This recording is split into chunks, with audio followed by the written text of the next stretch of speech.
तो मैं आपको आपकी जिंदगी के लिए छोटे छोटे कुछ 4 नियम बताना चाहता हूं, और ये 4 नियम का पालन आप सब करिए।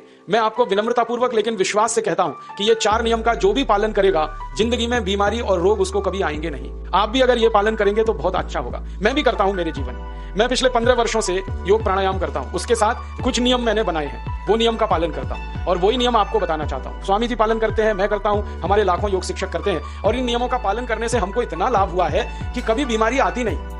15 साल से मैंने हर बार मेरा बीपी चेक किया, नॉर्मल है, शुगर नॉर्मल है, ट्राइग्लिसराइड्स नॉर्मल है, कोलेस्ट्रॉल नॉर्मल है। पिछले 15 साल में कभी सर्दी जुकाम भी नहीं हुआ, गला भी नहीं बैठा, कभी हॉस्पिटल नहीं देखा, कभी डॉक्टर के पास नहीं गए, क्योंकि जरूरत नहीं पड़ी। और वो जरूरत नहीं पड़ी क्योंकि हम निरोगी हैं, स्वस्थ हैं।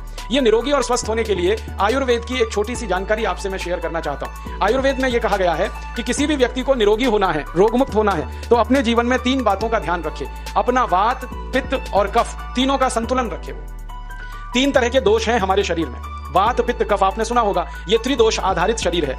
जब वात बहुत बिगड़ जाता है तो 80 से ज्यादा रोग आते हैं। जब पित्त बहुत बिगड़ जाता है तो लगभग 46 से 50 रोग आते हैं, और जब कफ बिगड़ जाता है तो 28 रोग आते हैं, और वात, पित्त, कफ तीनों बिगड़ जाएं तो 148 रोग आते हैं। सर्दी, खांसी, जुकाम से लेकर और कैंसर तक जो आखिरी रोग माना जाता है, ये सब वात, पित्त, कफ के बिगड़ने का खेल है। तो इस देश के आयुर्वेद चिकित्सा के सबसे महान लोगों में से कुछ नाम आप जानते हैं, जैसे चरक ऋषि, जैसे सुश्रुत ऋषि। ऐसे एक ऋषि हुए बाघभट्ट।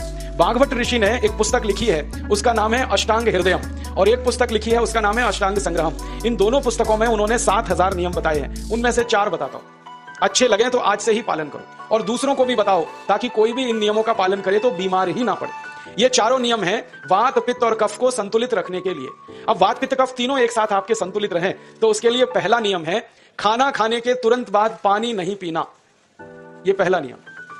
आप बोलेंगे ये तो बड़ी मुश्किल बात है, खाना खाते ही पानी पीते हैं हम तो सबके सब, और बिना पानी पिए खाना ही नहीं खाते।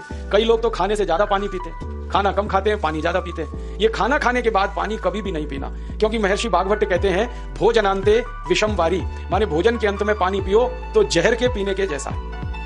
इसलिए वो कहते हैं कभी भी खाने के तुरंत बाद पानी मत पियो। अब आप मुझे पूछोगे क्यों नहीं पिए, कारण बता दो। कारण मैं बताना चाहता हूं सरल भाषा में। हम जब खाना खाते हैं ना, तो पेट में सारा खाना इकट्ठा होता है। पेट में एक स्थान होता है, उसको हम कहते हैं जठर।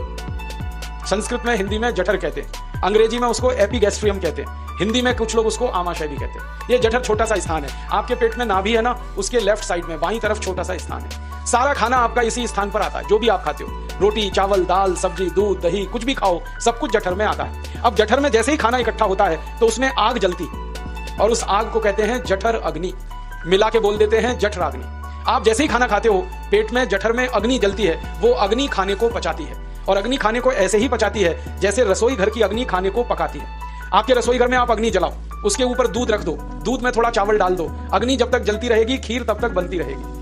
आप घर में अग्नि जलाओ, उसके ऊपर पानी रख दो, उसमें दाल डाल दो, दाल की पकने की क्रिया तब तक चलेगी जब तक अग्नि जलेगी। ऐसे ही पेट में होता है, जैसे ही आपने खाना खाया पेट में अग्नि जलती है, और जब तक अग्नि जलती है तो खाने के पचने की क्रिया चलती है। जैसे रसोई घर में खाना पकाते हैं, वैसे ही पेट में भी खाना पकता है, इसी को हम पचने की क्रिया कहते हैं, अंग्रेजी में उसको डाइजेशन कहते थे। तो आपने खाना खाया, पेट में अग्नि जल गई, अब वो खाने को हजम करेगी, पचाएगी। अब मुझे एक प्रश्न का उत्तर दो आप, कि जैसे ही आपने खाना खाया, पेट में अग्नि जल गई और वो खाने को पचा रही है, तुरंत आपने गट गट गट गट पानी पी लिया, और खूब ठंडा पानी पी लिया, बर्फ मिलाया हुआ पानी पी लिया, फ्रिज का पानी पी लिया, क्या होने वाला है? अग्नि जलेगी कि बुझेगी? अग्नि के ऊपर पानी डालो तो अग्नि और पानी की दोस्ती नहीं है, दुश्मनी है। पानी अग्नि को बुझा देता है। तो आपने खाना खाया, अग्नि जली, पीछे से गट गट पानी पी लिया, अब अग्नि शांत हो गई, अब खाना पचेगा नहीं, तो वो पेट में पड़ा पड़ा सड़ेगा, और सड़ा हुआ खाना 100 से ज्यादा विष पैदा करेगा, और वो 100 विष आपकी जिंदगी को नरक बना देंगे, और जिंदगी भर आप बीमार पड़े रहेंगे। आपको मालूम है, कई लोग कहते हैं मुझे पेट में बहुत गैस बनती है। ये गैस उन्हीं को बनती है जिनका खाना हजम नहीं होता। कोई लोग कहते हैं कि मुझे पेट में जलन होती है, ये जलन उन्हीं को होती है जिनका खाना पचता नहीं। कोई कहते हैं कि मेरे पेट में एकदम गुम हो जाता है, फूल जाता है, ये सब वो लक्षण है जब खाना पचता नहीं। तो खाना पचेगा नहीं तो सड़ेगा, सड़ेगा तो विष पैदा करेगा, और वो विष आपको बीमार करेंगे। इसलिए महर्षि बाघभट्ट ने कहा खाना खाते ही पानी मत पियो। समझ में आया? फिर आप बोलोगे कितनी देर तक नहीं पिए? कम से कम 1 घंटे तक। 1 घंटे बाद पानी पियो। आप बोलोगे जी 1 घंटा क्यों? ये जो अग्नि जलने की क्रिया है ये लगभग 1 घंटे तक ही चलती है पेट में, उसके बाद अग्नि अपने आप शांत हो जाती है, उसके बाद पानी पी लो। तो खाना अगर 10 बजे खाया तो 11 बजे पानी पियो, 11 बजे खाया तो 12 बजे पियो, 12 बजे खाया तो 1 बजे पियो, 1 घंटे बाद पानी पियो। अब आपके मन में यह सवाल आ सकता है कि खाना खाने के पहले पी लें क्या? हाँ पी लो, 40 मिनट पहले पेट भर के पानी पी लो। 10 बजे खाना खाना है, 9:20 पे खूब पानी पी लो, जितना पी सकते हो। 11 बजे खाना खाना है, 10:20 पे पी लो, खूब पानी पी लो, 40 मिनट पहले। आप और एक सवाल पूछ सकते हो कि अच्छा ठीक है, खाने के बाद पानी तो नहीं पिएंगे, कुछ और पी सकते हैं क्या पानी को छोड़कर? तो उसके लिए बागभट्टी जी कहते हैं कि खाने के तुरंत बाद अगर पीना है तो दही की लस्सी पियो, मट्ठा। खाने के बाद अगर तुरंत पीना है तो फलों का रस पियो, गन्ने का रस पी लो, संतरे का रस पी लो, मौसमी का रस पी लो, अनार का रस पी लो। अब आप कहोगे ये सब महंगी महंगी चीजें बता रहे हैं, गन्ने का रस, संतरे का रस, अनार का रस, पैसे तो है नहीं। तो सबसे सस्ता रस है नींबू का ही रस पी लो, शिकंजी बना के पी लो, वो तो सबसे सस्ता है। तो खाना खाने के बाद या तो दही की लस्सी पियो या रस पियो। और एक तीसरी चीज है, दूध पी सकते। तो खाने के तुरंत बाद पीना है तो दही की लस्सी या मट्ठा, खाने के तुरंत बाद पीना है तो कोई फल का रस, खाने के तुरंत बाद पीना है तो दूध। पानी 1 घंटे बाद पियो। और अगर एक बात ध्यान रखो तो अच्छा है कि सवेरे खाना खाते हैं जिसको हम ब्रेकफास्ट कहते हैं, नाश्ता, तो फलों का रस पीना अच्छा, दोपहर को खाना खाएं तो लस्सी और मट्ठा पीना अच्छा, और रात का खाना खाएं तो दूध पीना अच्छा। जो लोग इस नियम का पालन कर सकते हैं, जिंदगी में कभी भी 80 रोग उनको नहीं हो सकते। वात पित्त कफ तीनों ही इस एक छोटे से नियम से संतुलित रहते हैं। तो ये पहला नियम मैंने आपसे कहा। दूसरा नियम एक और है, और वो नियम ये है कि पानी कभी भी पियो, घूट घूट भर के पियो।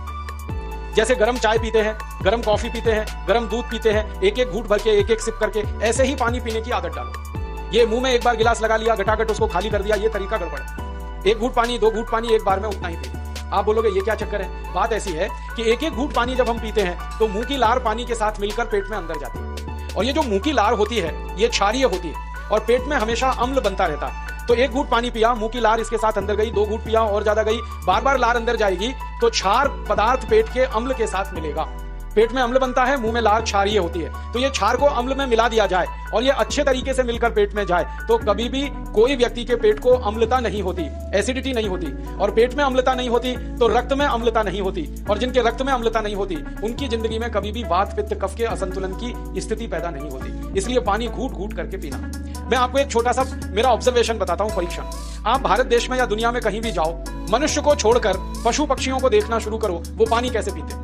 किसी चिड़िया को पानी पीते हुए देखो, किसी पक्षी को पानी पीते हुए देखो, वो चोंच के 1 बूंद ही के बराबर ही पानी उठाता है। एक बार में 1 बूंद पानी लेगा, फिर थोड़ी देर चोंच चलाएगा, फिर पिएगा, फिर दूसरी बूंद लेगा, फिर चोंच चलाएगा, फिर पिएगा, फिर तीसरी बूंद। एक एक बूंद पक्षी पानी पीता है। कुत्ते को पानी पीते हुए देखो, चाट चाट के पानी पीता है। शेर को पानी पीते हुए देखो, चाट चाट के पानी पीता है। जितने जानवर चाट कर पानी पीते हैं, जितने पक्षी एक एक घूंट पानी पीते हैं, किसी भी पक्षी और किसी भी जानवर को डायबिटीज नहीं है, किसी को अर्थराइटिस नहीं है, कोई पक्षी ओवरवेट नहीं है, कोई पशु ओवरवेट नहीं है। वो सब स्लिम और ट्रिम है, क्योंकि वो इतने होशियार हैं कि पानी चाट के पीते हैं या घूट घूट करके पीते हैं। अब मुझे ये हैरानी होती है कि ये पशु पक्षियों को कौन सिखाता है? वो अपने जन्म से ये ज्ञान सीख के आते हैं। उनका कोई गुरु नहीं है, उनका कोई विद्यालय नहीं है, उनके कोई प्रशिक्षण शिविर नहीं लगते, फिर भी उनको इतनी अकल है कि पानी घूट घूट पीना। और हम ये मनुष्य जिनके इतने गुरु, इतने विद्यालय, इतने कॉलेज, सीखने वाले, सिखाने वाले, और हम मूर्खों के मूर्ख घटाघट घटाघट पानी पीते रहते। तो पानी पीने का तरीका बदल दो, घूट घूट भर के पानी पियो। ये दूसरा नियम। तीसरा नियम है कि जिंदगी में कितनी भी प्यास लगे, ठंडा पानी कभी मत पियो। बर्फ डाला हुआ पानी, फ्रिज में रखा हुआ पानी, वाटर कूलर का पानी जिसका तापमान बहुत कम है, ये कभी मत पीना। क्यों? क्योंकि शरीर आपका गर्म है और पानी ठंडा है। अब होता क्या है वो मैं समझाता हूं सरल भाषा में। पेट तो गर्म है, अब इसमें ठंडा पानी डाल दिया आपने तो अंदर झगड़ा होता है। और झगड़ा क्या होता है? या तो पानी पेट को ठंडा करेगा या पेट पानी को गर्म करेगा। अगर पानी ने पेट को ठंडा कर दिया तो पेट के ठंडा होते ही हृदय ठंडा होता है, हृदय के ठंडा होते ही मस्तिष्क ठंडा होता है, मस्तिष्क के ठंडा होते ही आदमी ठंडा होता है, और आदमी ठंडा होते ही राम नाम सत्य होती है। आपको मालूम है जब शरीर ठंडा पड़ जाता है तो घर में भी नहीं रखते, निकाल के बाहर सड़क पे रख देते। जो घर आपने बनाया अपनी मेहनत से, शरीर के ठंडा पड़ते ही निकाल बाहर करते हैं उस घर में से, और फिर चिल्लाने लगते हैं लेके जाओ, जल्दी लेके जाओ, इसको जला के आओ। माने ठंडे शरीर की इज्जत नहीं है। तो ठंडा पानी क्यों पी रहे हो भाई? बंद कर दो। कोई जानवर ठंडा पानी नहीं पीता, कोई पक्षी नहीं पीता। तो आप ये ठंडा पानी पीना बंद करो, सादा पानी पीना शुरू करो। और गर्मी के दिनों में बहुत अगर आपको तकलीफ है तो मिट्टी के घड़े का पानी पी लेना, फ्रिज का और बर्फ का नहीं पीना। ये तीसरा नियम है। और चौथा और आखिरी नियम है कि आप सवेरे ही सवेरे जब सोकर उठते हो तो सबसे पहले पानी पियो। जैसे ही आपकी आंख खुल गई तो पहले 2-3 गिलास पानी पी लो, उसके बाद आप टॉयलेट में जाओ। उठते ही पानी पियोगे तो 2 फायदे हैं। पहला फायदा यह है कि पानी पेट में जाकर बड़ी आंत को साफ करता है, और जैसे ही बड़ी आंत की सफाई होगी पेट पे दबाव पड़ेगा और आप संडास घर में जाएंगे, 2-3 मिनट में पेट आपका साफ हो जाएगा। जिनका पेट सुबह एक बार में साफ हो जाता है उनकी जिंदगी में कभी रोग नहीं आता। इसलिए सुबह सुबह उठते ही पेट साफ होना जरूरी है। और उठते ही पानी पियोगे तो मुंह की जो लार है वो पानी के साथ मिलकर अंदर जाएगी। सुबह पेट में एसिड की मात्रा ज्यादा होती है, इसलिए लार का पेट में जाना बहुत जरूरी है। इसलिए सुबह उठते ही पानी पीना बहुत जरूरी है। ये 4 नियम हैं आयुर्वेद के। पहला नियम, खाना खाने के 1 घंटे बाद पानी पीना। दूसरा नियम, पानी को हमेशा घूट घूट भर के पीना। तीसरा नियम, कभी भी जिंदगी में ठंडा पानी नहीं पीना। और चौथा और आखिरी नियम, सवेरे उठते ही सबसे पहले पानी पीना। 4 नियमों का पालन जो भी अपने जीवन में कर सकता है वो वात पित्त कफ तीनों को संतुलित रख सकता है। और जिसका वात पित्त कफ संतुलित है उसके जीवन में बीमारी नहीं आती है। और जो बीमार नहीं पड़ते हैं वो स्वस्थ और तंदुरुस्त और सुखी रहते हैं। उनकी जिंदगी का खर्चा कम होता है और देश का भी बहुत सारा पैसा बचता है। आपको शायद मालूम है या नहीं, 1 साल में हम जब बीमार पड़ जाते हैं भारतवासी, तो साल का करीब 6 लाख करोड़ रुपया हमारा खर्च हो जाता है उन बीमारियों का इलाज करने।